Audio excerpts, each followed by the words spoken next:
She stood in the doorway of her own dressing room and watched a stranger's fingers curl gold around another woman's brow, and before she said a single word to anyone in that house, she said this: "If you like stories where the quiet woman finally stops being quiet, hit subscribe now and tell me in the comments what city you're watching from.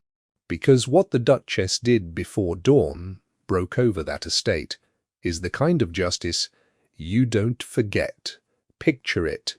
Candlelight throwing long shadows across a room hung with mirrors, a goldsmith on his knees adjusting the fit of a crown that had belonged to her mother, her grandmother, and now she had believed to her, and standing at the center of the glass, chin-lifted, eyes half-closed in vain little raptures, the woman her husband had been keeping in a townhouse 3 streets from the church, where he had promised to forsake all others.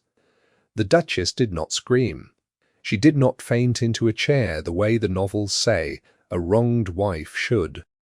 She simply asked one question, low and even, the kind of voice that made the goldsmith's hands go still. "Whose crown is that?" And when no one answered fast enough, she already knew.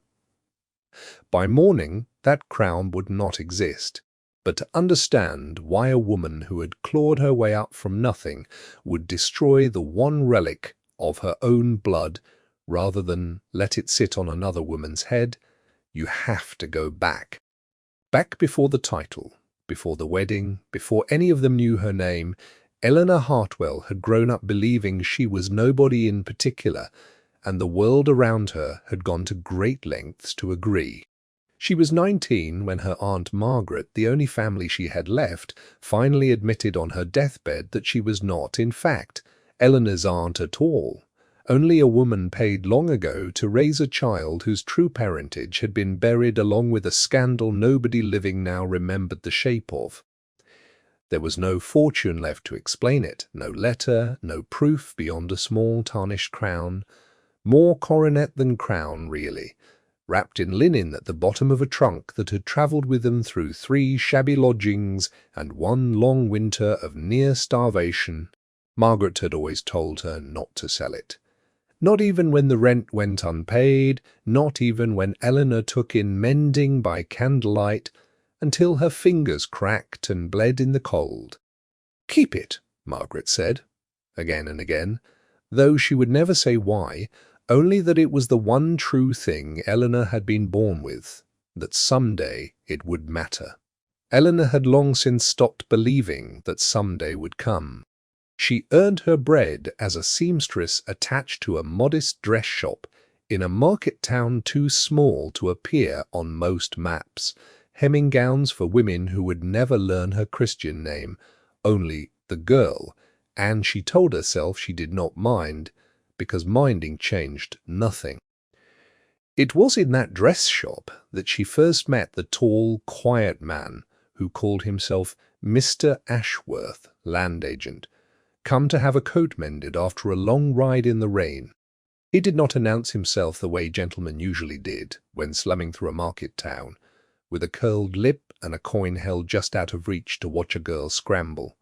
He waited his turn. He thanked her by name once she had given it, and he noticed with an attentiveness that unsettled her more than any flattery could have, that she had re-stitched a seam on a stranger's cloak for free that same afternoon, because the woman wearing it could not pay, and Eleanor could not bear to send her back out into the sleet with a torn hem. He said nothing of it at the time. He simply returned the following week, and the week after that, always with some small pretext, a button, a cuff, a question about the wool trade that she answered more shrewdly than he expected, until it became impossible for either of them.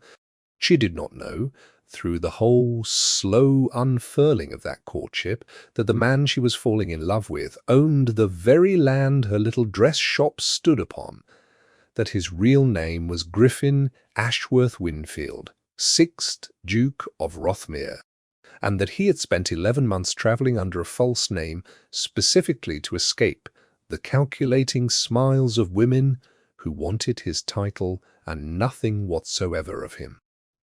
He had been burned before, badly, by a woman who called off their engagement the instant a rival heir seemed likely to inherit the coronet instead of him, and the wound of being loved for a rank rather than a self had never fully closed. In Eleanor, he found for the first time in his adult life a woman who argued with him about wool prices and scolded him for tracking mud onto a floor she had just swept, and never once asked what his people back home might think of her. When he finally told her the truth, standing in the rain outside her shop, his hat in his hands like a boy confessing a sin, she did not fall to her knees in gratitude the way he half feared she might. She was furious. She did not speak to him for 11 days. It was, he would tell her later, the moment he knew for certain he would marry her, or no one at all. The wedding, when it came, was small and swift, arranged before the wider Winfield family could assemble its objections into a battle line, and Eleanor arrived at Rothmere Hall, a bride nobody in that great grey house had chosen and few had expected to last.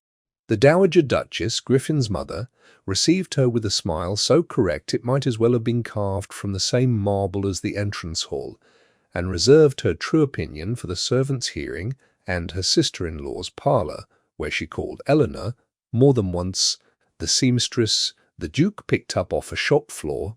On the morning after the wedding, Griffin had pressed into Eleanor's hands the small tarnished coronet from her own trunk.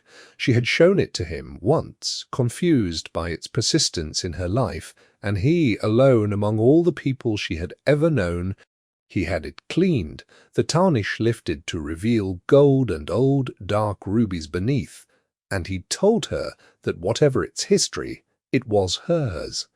The one thing in this marriage that owed nothing to his name, and everything to whatever silent, stubborn dignity had kept it wrapped in linen through every hard winter of her life. She wore it only once, briefly, on their wedding night, before returning it to its box, where it had stayed, mostly forgotten by everyone except her, for 3 long years.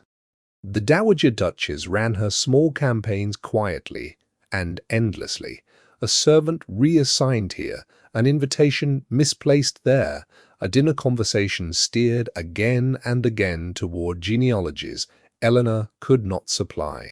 And into that cold, patient hostility, some 18 months into the marriage, walked Lady Seraphina Voss, a childhood friend of Griffin's sister. Elegant and clever, and utterly certain that a duchess ought to look and sound a particular way, Seraphina made herself indispensable to the Dowager with a speed that should have alarmed everyone and alarmed no one at all, because the two women wanted in the end the same outcome, though for different reasons. The Dowager wanted her son's marriage undone and a properly bred woman in its place, and Seraphina wanted, quite simply, to be that woman. Pivoted toward direct script composition approach, Griffin, for his part, remained largely blind to the slow siege being laid against his wife, distracted by matters of estate business that had grown steadily more tangled since he had handed the day-to-day accounts over to his late father's solicitor, a smooth, soft-spoken man named Mr. Cormac Pruitt, who had served the family for 11 years and whom nobody, least of all Griffin, thought to suspect of anything at all. It was Pruitt who first suggested, gently over brandy, that perhaps the Duke ought to reconsider certain expenditures, that the estate's finances were not quite so healthy as they appeared, that economies might need to be found, who began quietly steering funds meant for tenant repairs and dowry settlements into accounts that answered to no one but himself. Work made considerably easier by a Dowager Duchess who signed whatever he placed before her without reading past the first line, so long as it did not touch her own allowance. Helena noticed things Pruitt assumed no seamstress-turned-duchess would think to notice, a ledger left open with figures that did not match the numbers Griffin had quoted her over dinner, a tenant family evicted, despite a promise of leniency Griffin had personally given them, but when she raised it gently, Cold, indulgent dismissal she had come to expect. "Estate matters are not your concern, my dear," the dowager would say, with a smile that did not reach her eyes. Griffin, exhausted and trusting to a fault, would simply tell her not to worry herself, that Pruitt had it well in hand. It was into this quiet rot that Seraphina inserted herself with surgical patience, positioning herself as the dowager's ally and Griffin's oldest, most understanding friend, always available to listen to his worries about the estate, always careful never to say a single unkind word about Eleanor directly, preferring instead the far more effective weapon of comparison, complement to Eleanor's simplicity, a gentle laugh at some small social misstep, the sort of cruelty so wrapped in sweetness that Eleanor could never quite call it out without appearing paranoid or ungrateful. Griffin, worn thin by ledgers he did not understand, and a mother whose approval he had spent a lifetime failing to win, began, without quite noticing it happening, to lean on Seraphina's easy company, the way a tired man leans on a familiar chair. Eleanor watched it happen and said nothing, because she had learned, in 19 years of being nobody, that a woman who complained too loudly about being wronged was very often the one accused of causing trouble. The evening she found the crown being fitted, she had not gone looking for anything at all. She had simply returned early from a visit to the vicarage, where she spent 2 afternoons a week teaching reading to the village children, a habit the dowager found faintly embarrassing, and Griffin found, in his better moments, the loveliest thing about his wife. Her own dressing room stood at the end of the west corridor, and as she approached it, she heard voices, a man's, unfamiliar, murmuring measurements, and beneath it, unmistakably, the low, satisfied laugh of Lady Seraphina Voss. Eleanor stopped in the doorway and did not, at first, understand what she was seeing. The room had been cleared of its usual clutter, a small table set up before the tall mirror, and upon that table lay a case she recognized instantly, because she had opened it perhaps 4 times in 3 years, and every single time her heart had done the same small private thing it always did, catching the candlelight the way it had caught it on her wedding night, except now it sat balanced on Seraphina Voss's dark, elegantly dressed hair, while a goldsmith murmured about the band needing to be let out just slightly at the back. There is a particular kind of silence that falls over a room when the person doing the wronging realizes a half-second too late that they have been seen, and it fell now complete and airless, broken only by the goldsmith's tools clattering softly against the table. Seraphina did not flinch as much as Eleanor might once have hoped she would. She met Eleanor's eyes in the mirror, and something in her face, not shame, never shame, but a kind of cool, testing amusement, made it clear that this had not been a mistake, an accident, a servant's error, in fetching the wrong case from the wrong shelf. Someone had told this goldsmith which room to work in, which piece to fit, and whose head it was to be fitted for. The Dowager Duchess, who appeared in the doorway a moment later with the particular haste of a woman who has just realized a plan has gone wrong ahead of schedule, offered an explanation so rehearsed it might as well have been read from a card, that the crown was simply being cleaned and resized as a precaution, that Lady Seraphina had merely offered to try it for fit while Eleanor was occupied at the vicarage, that there was nothing whatsoever untoward in any of it. Eleanor listened to the entire speech without once raising her voice, without once stepping fully into the room, and when the dowager finished, she said only 3 words. "Whose crown is that?" The dowager's mouth opened and shut once before she managed to answer, and Eleanor did not wait for the rest of the sentence. She crossed the room, lifted the coronet from Seraphina Voss's head with both hands, gently enough that the other woman had no cause to resist, and walked out without another word to anyone in the room. She did not weep in a corner or summon her maid to help her decide what to feel. She went instead to the one person in that entire vast house who had never once treated her as an intruder.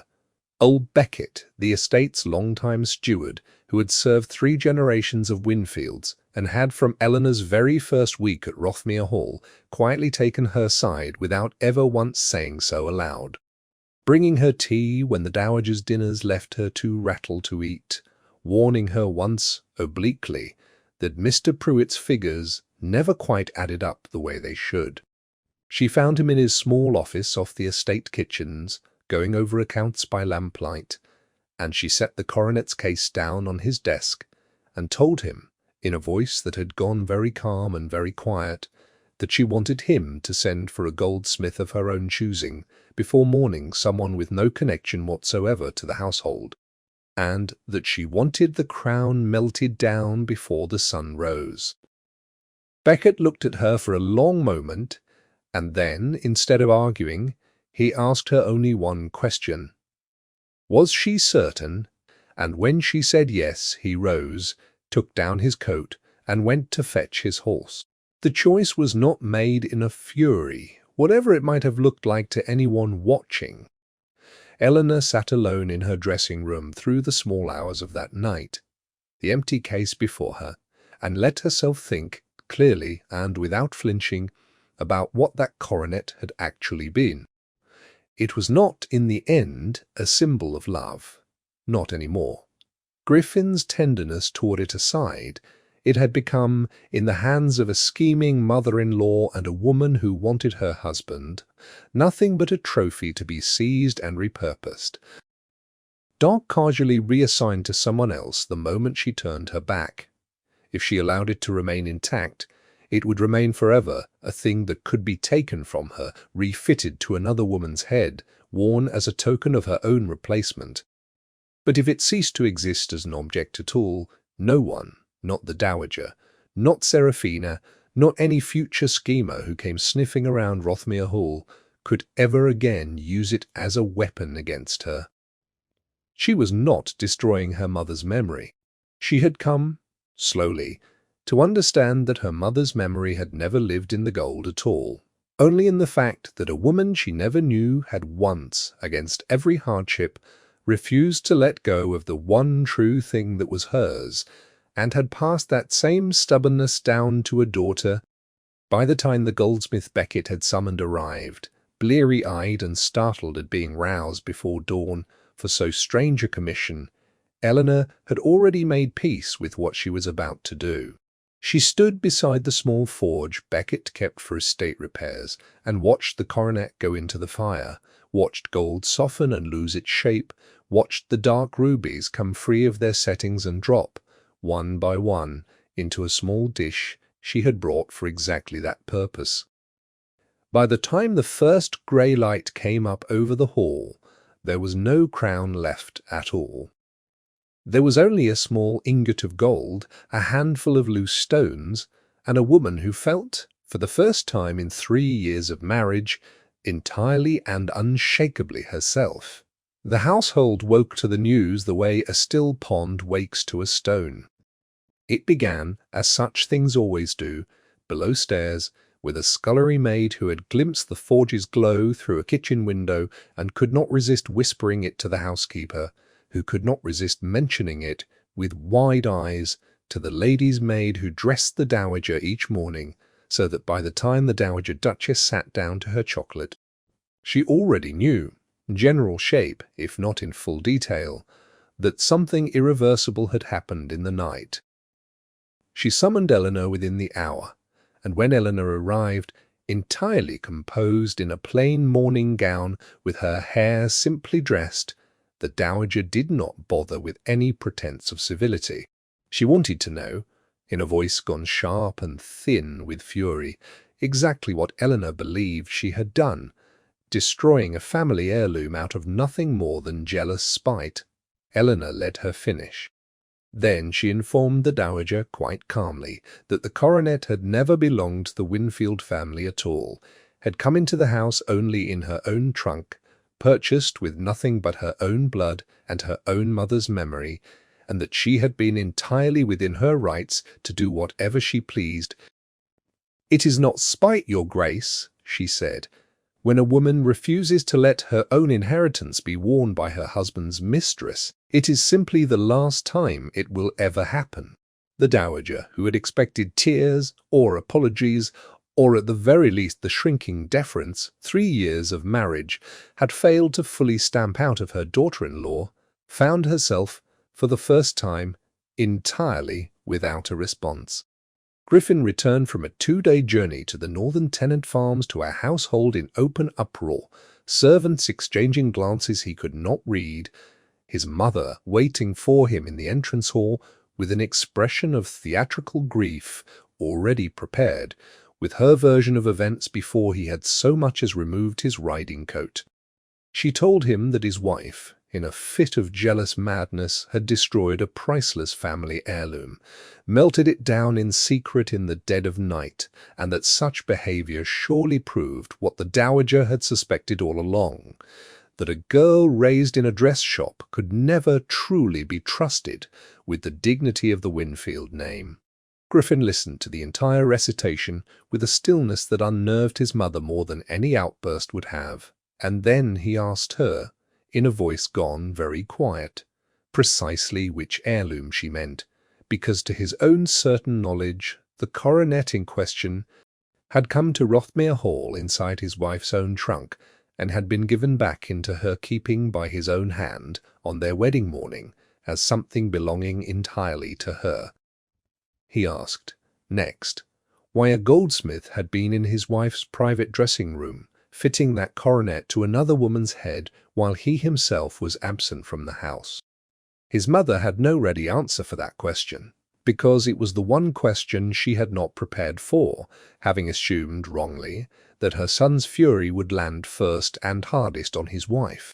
He found Eleanor in the small sitting-room she had claimed for her own in the first month of their marriage, the one room in that enormous house that had never quite belonged to his mother's taste, and she told him everything without softening a single detail, including the part she suspected would trouble him most, that she had chosen to destroy the coronet herself rather than come to him first, because she had needed for once to make a decision in that house that belonged entirely to her. Griffin did not react the way 3 years at Rothmere Hall might have led her to fear. He did not ask how she could have done such a thing, nor did he mourn the metal or the stones.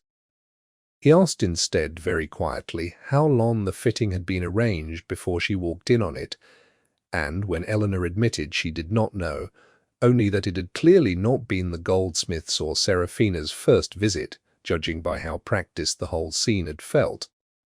Something settled in Griffin's expression that Eleanor had never seen there before, not the weary, conflict-averse patience he usually wore around his mother, but something colder, more decided. He told her, simply, that he intended to find out exactly how long his own household had been planning to replace her, and that whatever it cost him with his mother, he did not intend to stop until he knew the whole truth. It was Beckett in the end who gave the investigation its first real thread to pull. Summoned quietly by Griffin the following morning, the old steward admitted what he had been reluctant to raise for months. Pruitt's ledgers had never sat easily with him. That sums allocated for tenant repairs seemed to vanish into accounts he could not trace, and that Lady Seraphina Voss had been seen calling at Pruitt's rented rooms in the village on no fewer than 3 occasions in recent weeks. An arrangement that struck Beckett as decidedly unusual for a lady of her supposed standing. Griffin, who had spent 3 years too exhausted by his mother's disapproval and his own ledgers to look closely at anything, found himself, for the first time, genuinely alarmed. He asked Beckett to gather what proof he safely could, quietly, without alerting either Pruitt or his mother, and Beckett, visibly relieved to finally be given leave to act on suspicions he had nursed in silence, promised to do exactly that. Eleanor, for her part, did not wait passively for her husband to uncover the truth on her behalf. She had spent 3 years being underestimated in that house, dismissed as a woman with no head for figures, no claim to intelligence beyond a needle and thread, and she intended to put that underestimation to use. She began quietly reviewing the household accounts Griffin kept in his study, comparing figures against the numbers Beckett could recall from years past, and within a week she had found what neither her husband nor his steward, working separately, had yet assembled into a full picture, a pattern of payments routed through a shell of an import business registered to a cousin of Pruitt's, disguised as expenditures for estate repairs that had, in several cases, never actually been carried out. The tenant families in question left in leaking roofs and broken fences while the money meant to mend them disappeared into an account that eventually, through 2 further transfers, Eleanor traced by candlelight over 3 sleepless nights, arrived in a bank draft made out to Lady Seraphina Voss herself. The discovery reframed everything. Seraphina's presence at Rothmere Hall had never been merely a romantic scheme aimed at Griffin's affections, though that had certainly been part of it. It had been, from the very start, a financial arrangement between herself and Pruitt, the two of them draining the estate together while Seraphina worked to make herself indispensable enough, sympathetic enough, essential enough to Griffin's daily life that a divorce or annulment, however difficult, however scandalous, might one day seem not just possible, but almost merciful. Tidy solution that would leave Seraphina perfectly positioned to become the next Duchess of Rothmere, while Pruitt continued quietly bleeding the estate from behind his ledgers. It also explained, with a clarity that made Eleanor's stomach turn, why the coronet fitting had happened at all. It had never been simple cruelty. It had been a rehearsal, a quiet, confident staging of the future both conspirators believed was coming, in which Eleanor no longer existed in that house at all. Armed with what Eleanor and Beckett had separately gathered, Griffin made contact carefully, and without his mother's knowledge, with the family solicitor's own former clerk, a nervous young man named Fenwick who had left Pruitt's employ 8 months earlier under circumstances he had never fully explained, admitted that he had left precisely because he had grown afraid of what he was being asked to falsify. Fenwick had kept copies driven, he admitted, by a fear that he himself might one day be blamed for Pruitt's schemes, of several ledgers in Pruitt's own hand, showing the true destination of funds meant for tenant repairs, along with a draft of a legal document Pruitt had been quietly preparing, for months an argument, built on a deliberately obscure reading of an old marriage act, intended to suggest that Eleanor and Griffin's hastily arranged wedding might be challenged as improperly witnessed, a legal sleight of hand designed less to actually succeed than to give the Dowager Duchess just enough cover to publicly pressure her son toward a quiet annulment. Challenge could reach any court capable of dismissing it outright. It was in searching through the small collection of documents Fenwick surrendered that Eleanor found something none of them had been looking for at all. Tucked among Pruitt's older files, mislabeled and clearly filed away by accident rather than design, was a folded letter bearing a wax seal Eleanor recognized with a jolt that stopped her breath entirely, the same crest, worn nearly smooth, that had been stamped faintly into the lining of the coronet's case. The one detail she had never thought to ask her Aunt Margaret about, because she had never known there was anything to ask. The letter was old, addressed decades earlier from a solicitor in a neighboring county to Pruitt's own late father, then serving as agent to a family whose name Eleanor did not recognize at first, the Ashfords of Callowgate, a minor but genuinely noble house whose sole heiress had, according to the letter, vanished from public record following a scandal involving her father's ruinous debts and a secret marriage the family had never sanctioned, a marriage that had produced a single daughter before the young mother's early death left the child in the keeping of a woman paid, discreetly, The letter referenced in its final paragraph a small item entrusted to the child's guardian as the only remaining proof of her true birth, a coronet minor in rank, but authentic in provenance, belonging to the Ashford line for 4 generations. Eleanor sat with that letter for a very long time before she showed it to anyone.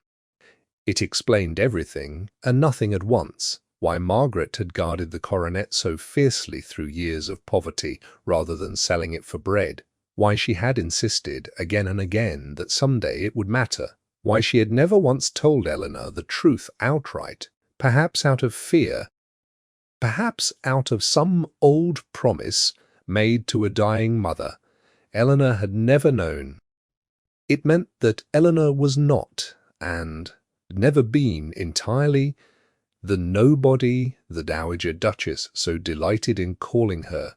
She was the last surviving heiress of a minor noble house, fallen quietly into obscurity, a generation before her birth. A fact that changed nothing about who she had chosen to become, and yet, in the eyes of a world obsessed with lineage, changed everything about how she would now be seen.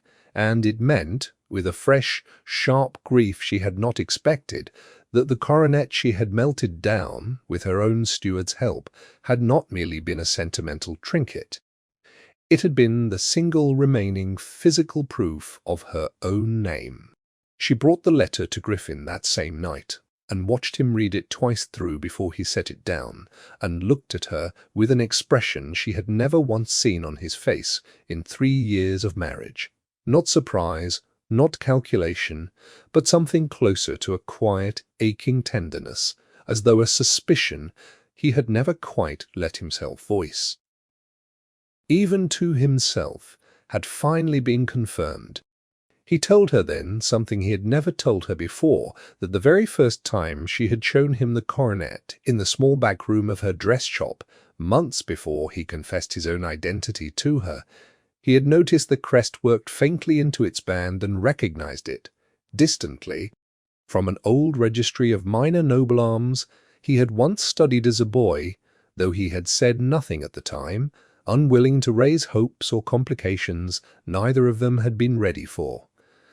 He had married her, he told her now, entirely for herself, with no notion of what her birth might someday prove to be, and he wanted her to know that the letter changed nothing about his love, only about the weapons now available to defend her against those who had spent 3 years trying to convince her.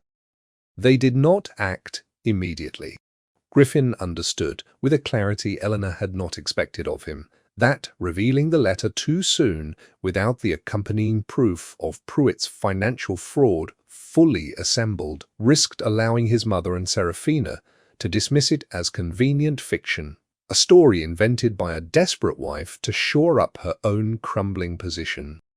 So they waited, gathering testimony quietly through Beckett's careful inquiries among the tenant families whose repairs had never been made, securing sworn statements from 2 of them willing to describe in plain terms the money promised and never delivered. Growing bolder with each passing day, he remained unpunished for his earlier complicity, agreed at last to testify openly against his former employer in exchange for leniency.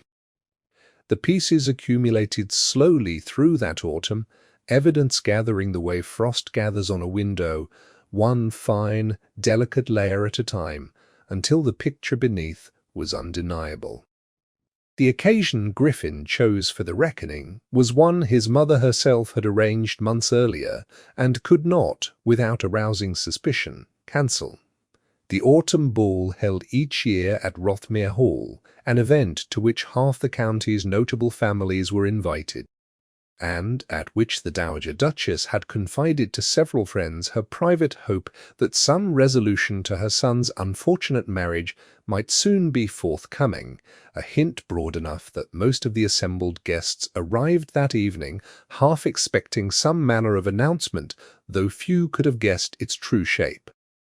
Lady Seraphina Voss arrived resplendent, seated near the head of the room in a place of prominence the Dowager had quietly arranged for her, radiating the serene confidence of a woman who believed her long campaign was at last nearing its close.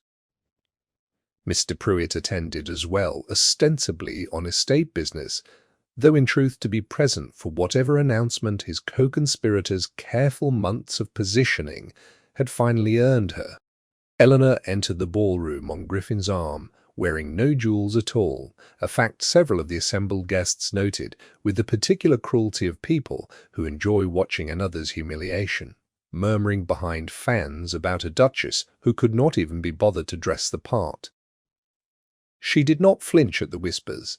She had long since stopped needing their approval, and besides, she knew what was coming.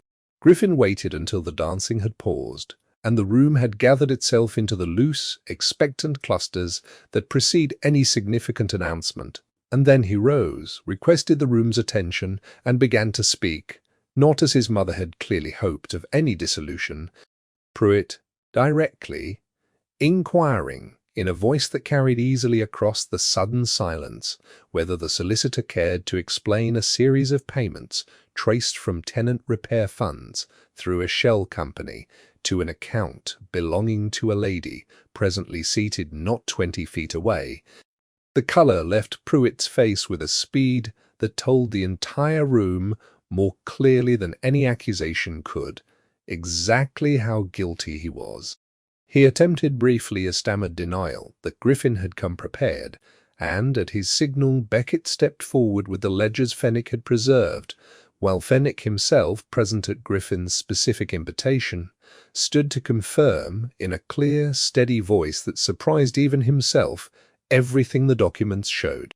Two of the wronged tenant families, likewise invited under discreet pretenses, rose in turn to describe repairs promised and never made, roofs still leaking, fences still broken, money that had vanished into accounts bearing Lady Seraphina Voss's name. Seraphina, to her credit, did not crumble easily. She attempted for a moment an air of wounded confusion, suggesting some clerical error, some misunderstanding entirely of Pruitt's making. But the room had already begun to turn against her, the murmurs shifting from gleeful anticipation of Eleanor's downfall to a very different, colder curiosity aimed now squarely at the woman who had orchestrated it. It was the Dowager Duchess who made the fatal error of speaking next, rising in her son's defence to insist that whatever financial irregularities Pruitt might have committed on his own account, they had nothing whatsoever to do. Defence so immediate and so fierce that several guests exchanged glances, suggesting they had begun for the first time to wonder exactly how much the Dowager herself had known. Griffin turned to his mother, then with a gentleness that somehow cut deeper than anger would have, and asked her, in front of the entire assembled room, to explain why a goldsmith had been engaged on her own authority to fit his wife's family coronet to Lady Seraphina's head in the private dressing-room of the Duchess of Rothmere. The Dowager had no answer that would not, in being spoken aloud, confirm every suspicion the room had already begun to form.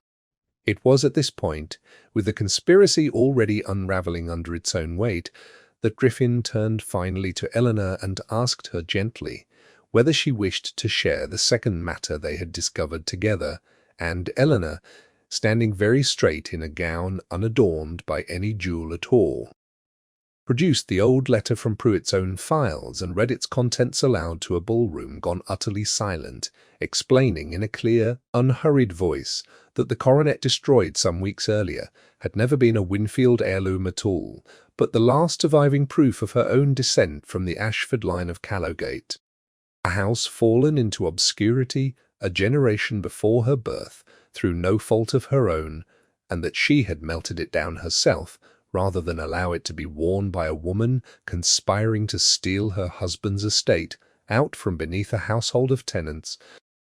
The silence that followed was, this time, not the silence of scandal, but something closer to reverence. Several older guests, recalling dimly the Ashford name from decades past, murmuring confirmation of a scandal and a vanished heiress they had assumed long dead. The consequences, once the truth stood fully exposed before a room too large and too well connected to hush, unfolded with a speed that surprised even Griffin. Pruitt was removed from the premises before the night was out and handed over to the county magistrate the following morning. The evidence against him too thorough to permit any of the quiet, discreet settlements men of his class so often relied upon to escape true consequence. Lady Seraphina Voss, stripped of the respectable fiction that had carried her into half the drawing-rooms of the county, found those same drawing-rooms closed to her within a fortnight.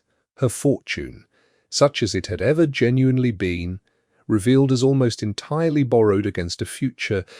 The Dowager Duchess did not face criminal consequence, her complicity being one of enabling silence rather than active theft, but she found herself, for the first time in her long, imperious tenure at Rothmere Hall, entirely without allies in her own household, her son's patience for her scheming finally irrevocably exhausted. And within the year she removed to a smaller property on the estate's edge, her visits to the main hall reduced to occasions Griffin permitted rather than ones she commanded. For Eleanor the aftermath brought something she had not expected to want quite so badly. Not merely vindication, though that came in full, but recognition, formal and undeniable, of a name she had spent her whole life without. Inquiries launched in the weeks following the bull confirmed what the old letter had suggested, connecting surviving records of the Ashford family to Margaret's own guardianship papers, established true testimony Margaret had, in her final months, quietly arranged with a country solicitor of her own.